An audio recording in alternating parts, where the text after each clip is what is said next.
I'm going to read you a Derbyshire Ghost story for Derbyshire and Proud.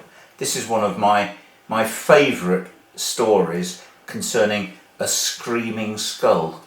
There's quite a few of them around the country, but I know of at least two in Derbyshire. But the most famous one has to be Dicky Tunsted's skull from Tunstead Farm. And the story goes like this. An unusual ornament graces the windowsill of a farm at Tunstead, about 2 miles east of Whaley Bridge. It's a human skull known as Dicky, and it's known to have been there for 370 years. The skull is a rich shade of orange green, shaded at the edges with green and white spots. At one time it was possible to buy postcards bearing a photograph of the skull. One story says that it's the skull of trooper Ned Dixon, which is actually the story that I believe, who fought in France during the Huguenot Wars. After fighting bravely at the Battle of Ivry and saving the life of Lord Willoughby, Ned was badly wounded and lay on the battlefield all night. At first he was not expected to survive, but after a long period of convalescence he eventually recovered. His health was too poor for him to remain a soldier, and he was returned to his farm at Tunstead. Here he found that his cousin Jack Johnson had taken possession of the property in the belief that Ned was dead. Jack and his wife greeted the reappearance of Ned Dixon with a lack of enthusiasm, but eventually invited him to stay the night at the farm. His farm. During the night, the treacherous cousin is said to have murdered Ned, cutting off his head with an axe while he slept. Jack and his wife buried the corpse and went about their business next day as though Ned had never returned. However, on a winter's night a few months after the murder, Jack's wife was horrified to see the gruesome sight of Ned's head standing upright on a stone in the farmhouse. As wan and as ghastly as when he was done, the head remained with the couple for the rest of their lives, the skin and flesh rotting away to leave just the skull. According to a ballad by the poet William Bennett, the wife was eventually killed by a blow from her husband while he met his own death when an oak tree fell on him. Another story says that the skull was that of one of 2 co-heiresses who was murdered for her share of the inheritance. On her deathbed, she decreed that her bones should never be taken from the farm. After her death, the farmhouse was haunted by frightful noises for many years. These intensified until they were absolutely unbearable. At this point, the dying words of the woman were recalled, her bones were dug up, and a skull placed on the farmhouse windowsill. This story seems to have more credence since scientific tests have proved that Dicky was in fact female. Nevertheless, the masculine name has stuck. This has puzzled investigators for many years.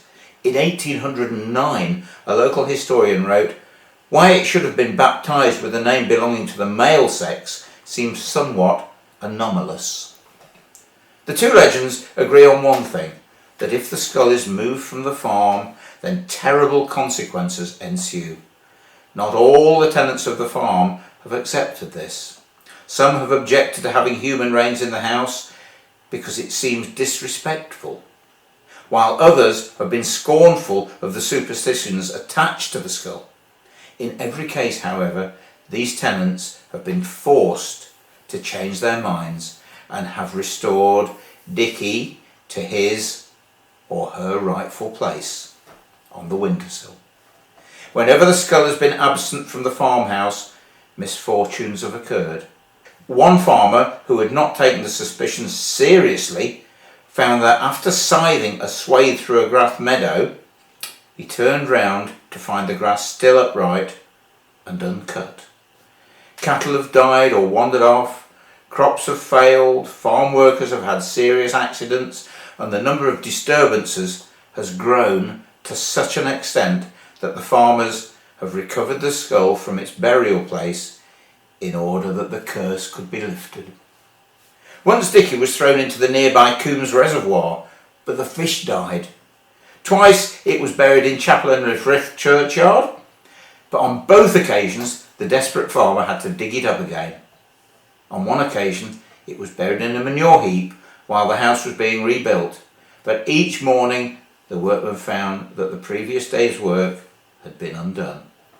They also claimed that their work was being disturbed by the sounds of low groans from the manure. The skull was dug up again and placed on a beam in the barn, and the work was allowed to continue. However, the supper to celebrate the completion of the work was disturbed by Dicky, and there was no peace until the skull was back on display inside the farmhouse. Dicky has a kindly side to him too. Those who treat him with respect find him a benefactor, a guardian spirit even. He has drawn attention to calving cows, warned the farmer of burglars, roused one farmer when a cow was in danger of being accidentally choked by its chain. One tenant, a Mr. Bramwell, said that he would rather lose his best animal than be without Dicky's help. When a thief had helped himself to a sack full of potatoes from the garden, he found himself unable to move. The farmer was aroused by the sound of rattling pots and pans and caught the thief. On a separate occasion, a passing waggoner noticed a light in the farmhouse window and jeered that Dicky was going to bed. His waggon immediately turned over. The man learned not to mock the skull in the window of Tunstead Farm. Not that Dicky lacked a sense of humour.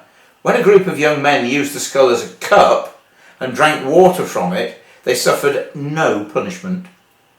It was said at the time that Dicky was once young and foolish and had not regarded the prank as even an insult. One of Dicky's greatest victories was over the engineers of the London and North Western Railway Company, who wanted to build a bridge over the road to complete a line across the Coombs Valley. This work was to take place on a field belonging to Tunstead Farm, and the farmer objected. Apparently, Dicky did too. The railway engineers constructed the bridge, but found that the arches distorted and sank into the ground. They battled on with the problem for many months and at great expense, but in the end they had to admit defeat and move half a mile further away. They recorded the incidents as due to quicksands, but the people of the area knew that Dicky had triumphed yet again. Not only did Dicky's skull appear on a postcard, but poems were actually written about him as well. And the dialect poet Samuel Laycock wrote in broad Derbyshire, and I'll just try and do just a little bit of it. Now Dicky, be quiet will thee lad, and let navvies have a railway. Mon, thou shouldna do so, it's too bad. What harm are they doing to thee? Dead folk shouldna meddle, you know, but leave these matters to others. They'll see they're doing grand. Dost thou hear what I'm saying to thee, Dick? That story actually came from quite a famous book actually called Derbyshire Ghosts and Legends, written by a guy called David Bell. It was done in 1993, a year actually after I opened the Heritage Centre. And if I'm not wrong, I believe that David Bell actually came to Derby Heritage Centre and did a book signing there many years ago. I hope you've enjoyed that one. There's lots more, loads of Derbyshire stories, of course. And of course, we don't get Jack and Ori anymore. We don't get the ghost stories that we used to get, that used to be on TV. So I'm going to do a few more for you. Watch this space, guys.